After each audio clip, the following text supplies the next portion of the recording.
Bienvenidos a Cruce de Palabras por Telesur. Soy Luis Hernández Navarro y hoy nos acompaña en el estudio Juan Alberto Cedillo. Juan Alberto es periodista y escritor, corresponsal del muy influyente semanario mexicano Proceso, es corresponsal en una zona realmente de guerra y ha escrito interesantísimos libros sobre los nazis en México o sobre la presencia de Stalin en México a propósito de la conspiración para asesinar a León Trotsky. Juan Alberto, muchas gracias por estar con nosotros. Gracias por la invitación, es un placer estar aquí con ustedes.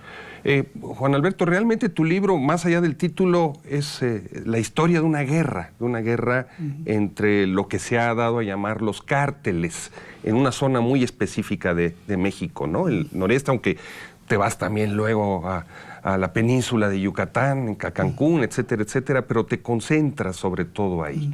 Sí, pues es un periodo que a mí me toca cubrir desde el año, ya a fondo desde el 2007, pero la violencia, de hecho, esta violencia que se expresa en México en los últimos años inició en Laredo en 2004.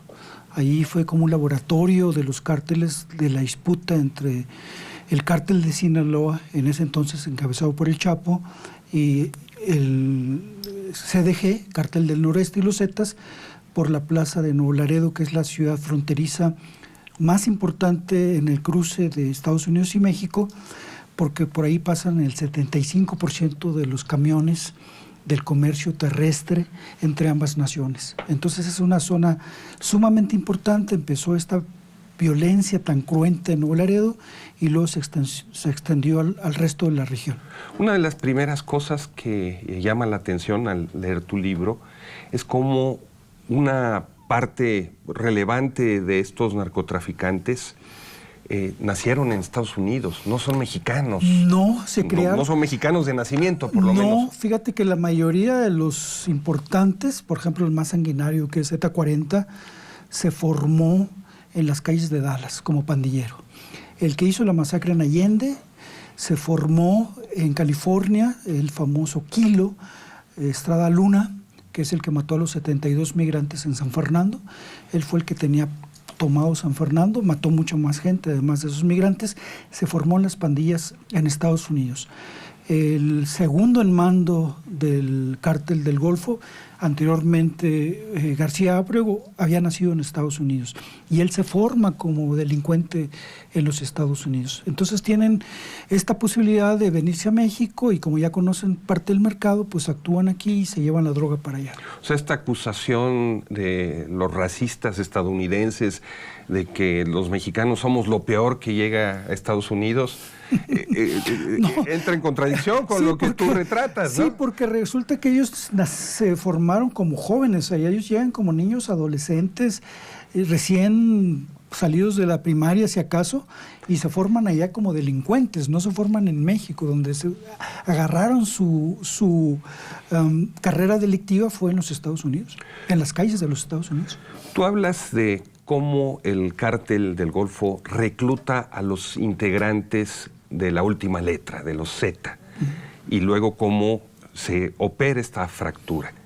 Y nos explicas cómo los Zetas son parte de un cuerpo de élite del ejército mexicano, pero también acaban estando allí caiviles y gentes formados, por lo menos en esa escuela. Mira, de hecho también el concepto de los Zetas es un acuerdo entre México y Estados Unidos para tratar de combatir el narcotráfico, que es un tipo de acuerdo que se hace de los que se venían haciendo desde la época de Nixon, de la famosa Operación Intercepción en los tiempos de Nixon. En un momento dado, el gobierno de Estados Unidos ve que la Policía Judicial Federal, que en los años 90 todavía era la principal instrumento del gobierno mexicano para combatir al narcotráfico, y entiende que esa policía judicial está sumamente corrompida, ya está tomada por el narco, la PGR también está tomada por el narco, y quieren que el ejército se meta más al combate a las drogas. Ellos siempre han utilizado la estrategia de que nosotros no vamos a lidiar con nuestros drogadictos, sino que vamos a evitar que la droga llegue, y por lo tanto nuestra estrategia de combate al narcotráfico es en los países donde se produce para que no llegue a los Estados Unidos. Y ellos imponen las políticas a estos países.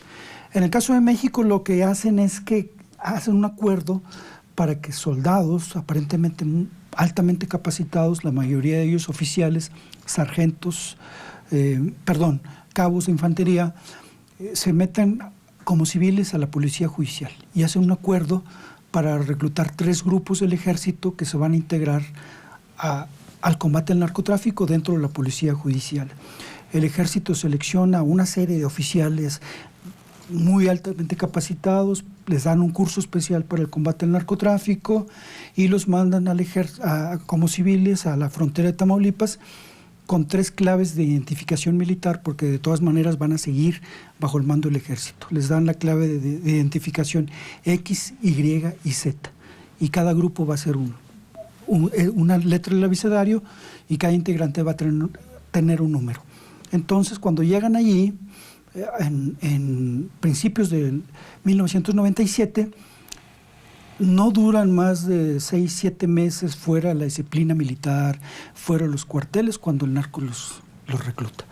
Ellos iban bajo el mando del general Ricardo Martínez Perea, un capitán maya, que eran los que les daban las órdenes, y general recibe sobornos del narcotráfico, así es que sus soldados disciplinados inmediatamente cambian de bando y forman el grupo más que se vino casi completo con su alto mando. Fue el Grupo Z, que encabezaba Arturo Guzmán de Sena, y estos militares se convierten primero en brazo armado y mejor dicho, escoltas de los capos, y luego pasan a ser a la larga el peor cártel que ha tenido México, el narcotráfico. ¿Cómo explicarnos esa violencia, esa hazaña que implementaron? Que echaron a caminar ellos. Mira, cuando Osiel, que está dirigiendo el cártel del Golfo, Osiel Cárdenas Guillén, está dirigiendo el cártel del Golfo, tiene la suerte de que llega en el 2001 un gobernador que ellos habían pagado su campaña como alcalde. Ellos le habían dado sobornos y le habían pagado su campaña política del PRI, y ese ese alcalde había dirigido la ciudad de Matamoros. El alcalde se llama Tomás Yarrington Rubalcaba. Llega como gobernador, ellos tienen la ventaja que ya es su amigo, es un amigo del cártel, le dieron financiamiento. Entonces Social decide que gracias a que llegó un gran amigo, antes el cártel del Golfo se llamaba Cártel de Matamoros, porque operaba nada más en la región de la frontera y en particular en Matamoros. Entonces decide que se va a expandir y va a mandar a su brazo armado a tomar plazas que no controlaba en la región noreste. Le interesa mucho Cancún porque él viajaba mucho a Cancún y pasaba sus vacaciones allá. Entonces manda también a Cancún, pero se extiende en la región noreste, que es Coahuila, Nuevo León y Tamaulipas. En ese entonces la principal frontera todavía estaba tomada por bandas pequeñas que controlaban el narcotráfico ahí casi artesanal, y en Nuevo Laredo estaban 2 grupos, unos eran los Chachos y otros eran los Tejas. Llegan los Zetas, los eliminan y ¡pum! Pero luego viene esta gran guerra con el cártel de Sinaloa por Nuevo Laredo, y llega la Barbie. Ciudad fronteriza clave. Sí, por este asunto del cruce de los camiones. Entonces estos capos, que yo los escuché contar sus testimonios en juicios en Estados Unidos, cuentan que la Barbie llega con 500 pistoleros a tomar Nuevo Laredo. 500 bajo el mando del Chapo, Mayo y sobre todo los Arturo Beltrán Leiva, ¿no? Ellos son los que están en ese momento controlando esa región. Entonces llegan los Zetas, que eran en ese entonces primero son 30, en Nuevo Laredo crecen a 100, compran a los policías, ellos compran a los militares porque saben cómo corromperlos, son parte de la élite militar, y se da una disputa de 1 año por Nuevo Laredo. Son casi 2,000 muertos, 1,000 desaparecidos, y es una guerra que no existe en la historia de México actual. Sin embargo, ahí se genera el laboratorio para toda esta violencia. ¿Qué hacen los Zetas para combatir a los improvisados pistoleros que traen de Sinaloa Arturo Beltrán Leiva. Ellos son militares, deciden utilizar el método de caiviles para aterrorizar a los enemigos como se aterroriza a la población. Es decir, en México no teníamos descuartizados, no teníamos incinerados, no teníamos colgados y no teníamos esa crueldad para matar a las personas, ¿no? Entonces los Zetas deciden que van a combatir al cártel de Sinaloa con ese método de terror, es decir, y empiezan a descuartizar cuerpos, colgarlos, incinerarlos y decirles, sigue viniendo acá y esto te va a pasar. Desgraciadamente ese modelo lo copian todos los demás grupos. Juan Alberto, una de las cosas que aparece en tu libro es que esta industria criminal no se limita al tráfico de drogas, a pesar de que a lo mejor ahí tuvo su origen, sino que como todas las industrias capitalistas buscan controlar verticalmente el proceso y entonces pasan a controlar la piratería, la prostitución, las cantinas, etcétera, etcétera. ¿Cómo se da este proceso? Se da precisamente porque los Zetas meten el desorden. Si uno estudia el narcotráfico en México, para eso hay buenos libros de Luis Astorga. Luis Astorga es uno de los mejores investigadores en México sobre la historia del narcotráfico, un académico. Nos damos cuenta que el narcotráfico en México siempre fue un trampolín para llegar a la alberca del consumo de drogas de los Estados Unidos, y que los grupos que traficaban eran pequeños hasta los años 90, marihuana, después levantan la cocaína, cuando el cártel de Cali y el cártel de Medellín dejan y se les pasa la zafeta a los cárteles mexicanos. Entonces tenemos que estos grupos son pequeños y están traficando droga hacia los Estados Unidos principalmente, y los que ponen el desorden precisamente son los Zetas. Cuando empiezan a crecer ellos, empiezan a querer tomar todo el resto de los grupos. Se meten con la familia michoacana, les quieren quitar el puerto de Manzanillo. Lázaro Cárdenas, Manzanillo también, se van a meter a Nayarit, se meten a Choice para atacar a Sinaloa, se meten contra el cártel del Golfo, que ya se separaron, y empiezan a tomar el resto de los negocios que no existían para el narcotráfico. ¿Te parece si vamos a una pequeña pausa, hacemos aquí puntos suspensivos? Y a ustedes, amigos, amigas, los invitamos a que continúen con nosotros. Volvemos en muy breves instantes.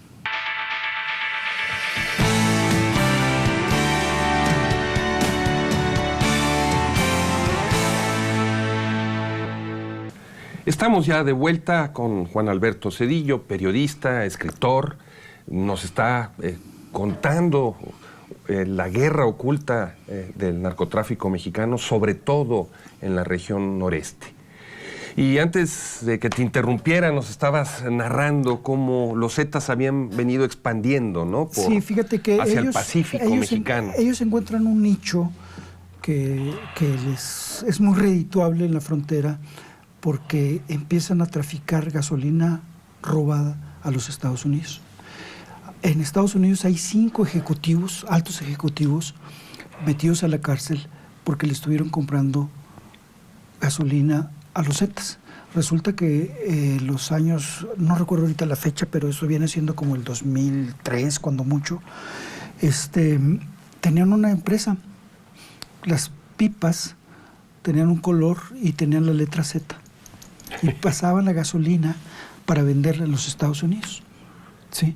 La gasolina mexicana. Entonces resulta que eso se convierte en una industria, y paralelamente en Nuevo Laredo empiezan a extorsionar. En los tiempos que Ociel los dejaba solos, cuando no eran todavía cártel, que no estaban actuando para Ociel, empezaron a extorsionar a los yonqueros, que le llaman, la gente que vende piezas de auto usados.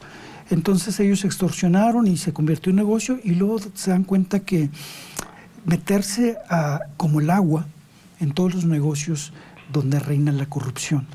Se meten a los municipios, donde venden alcohol, para vender alcohol adulterado, los famosos controles que tienen los municipios para los bares. Ahí empiezan a tener información y empiezan a controlar todo. Controlan posteriormente la piratería. Ya tenían una economía ilegal que se toma la economía informal. Cuando toman a la economía informal, como en este caso la piratería y los giros negros, jalan a mucha gente que no está metido en el narcotráfico a su zona de influencia.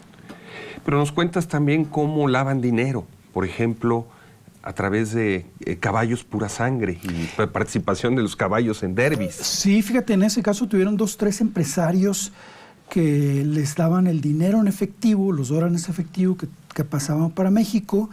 Y este empresario, por ejemplo, uno de los más altos es Francisco Colorado Cesna. Él era un empresario concesionario de Pemex, que les hacía muchos trabajos. Entonces su empresa Petroservicios compraba legalmente los caballos de $1 millón en promedio. Llegaron a tener 300 caballos en Estados Unidos. Pura sangre. Pura sangre. Una fortuna. Sí, y otros tantos en México. Esos eran los Estados Unidos y otros tantos. Uno de los capos logró tener 250 caballos pura sangre. Sí, una fortuna. Y desgraciadamente ese capo se los mataron. Llegó el grupo rival y le mató los caballos. Y nos platicas también, por ejemplo, de cómo Heriberto Lascano se convirtió en un gran empresario minero, ¿no? Sí, así en la es. Cuenca carbonífera Así de es. Coahuila. Y el gobierno le facilitó que ese carbón que estaba acaparando a Heriberto Lascano se lo vendiera a la Comisión Federal de Electricidad. Una empresa paraestatal. Que produce toda la electricidad en México a través de un mecanismo que le crearon casi profeso para que él pueda vender su carbón. ¿Y el dinero del narco él lo lavaba a través de las minas de carbón o ya era un negocio Son varios combinado? negocios, son varios negocios. Una parte se los lavan los empresarios, otra parte hacen empresas que ellos mismos crean. Hicieron unas empresas que supuestamente, que son fachadas realmente. Hicieron una empresa para vender productos médicos, que obviamente no vende productos médicos, pero ya tiene un nombre y empiezan a lavar el dinero. Y ahí sí utilizan mucho empresarios establecidos que son socios. Sobre todo también utilizan mucho las casas de cambio para vender dólares. Eso es lo que utilizan. Otra de las cosas que saltan a la vista en tu libro es que la red de corrupción no se queda en México. También se extiende a Estados Unidos, ¿no? Son tan corruptos como los mexicanos, ¿no? Esa es una cosa que el gobierno de Estados Unidos cuida mucho. Pero ahí el principal capo que cruzaba la droga del cártel del Golfo por los puentes de Estados Unidos cuenta, y el fiscal se queda así, porque Estados Unidos esconde su corrupción. Tiene tanta, pero la esconde. Para eso parece que son muy honestos. Pero entonces este capo dice, no, ¿y cómo le hacía para cruzar la droga? No, pues mira, normalmente la gente de la ICE, Patrulla Fronteriza de la Aduana, son bien corruptos. Lo único que tengo que hacer es llegar con ellos, decirle, oye, pues, ¿cómo la ves? Pasa un carro por aquí. Y cuenta cómo la cruzaba, ¿no? Por ejemplo, dice, utilizaban 2 puentes internacionales que están con Tamaulipas, el de Dona y el de Progreso.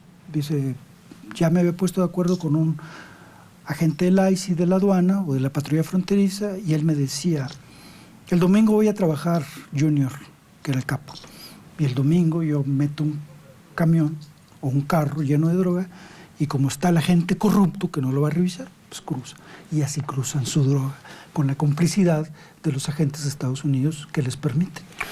Un actor que aparece permanentemente en tu relato es la DEA, la agencia estadounidense encargada de administrar, no combatir, administrar el mundo de las drogas, pero no en Estados Unidos, sino en México. Sí, tienen un búnker en Monterrey. Normalmente en los consulados tienen una sección, siempre están disfrazados de diplomáticos, pero siempre están operando en México. El consulado de Estados Unidos en Monterrey fue importantísimo también. Sí. Fue sobre todo un centro de inteligencia, o es un centro de inteligencia. Al grado que uno de los capos decidió aventarle una granada, que eso nunca se había visto. Nunca se había visto que, fuera de Pancho Villa, que los invadió, no se había visto que un grupo mexicano se atentara contra el gobierno de los Estados Unidos. Entonces se aventaron granadas, les balacearon el consulado y anduvieron cazando a algunos agentes de la DEA. El asunto es que el consulado de Estados Unidos, en un momento dado, cuando ya nos imponen la iniciativa Mérida para que sea una visión militar para combate al narcotráfico, ellos tienen mucho interés en Monterrey, porque como sabes, Monterrey es la capital industrial del país, pero además de que hay muchas industrias de Estados Unidos, los grandes capitalistas de Monterrey tienen muchas alianzas con las empresas estadounidenses.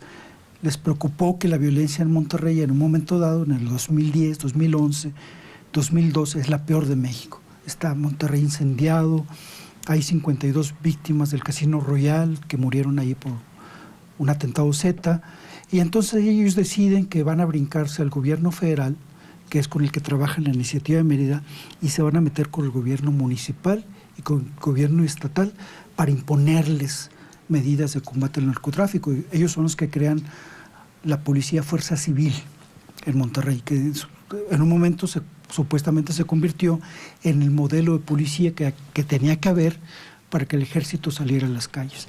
Entonces ellos trabajaron como centro de inteligencia, todos los documentos Wikileaks demuestran toda la información que están mandando a los Estados Unidos. Yo revisé todos esos documentos y están mandando información permanentemente, ¿no? Y se meten a otros campos que rebasan el terreno de la cuestión diplomática.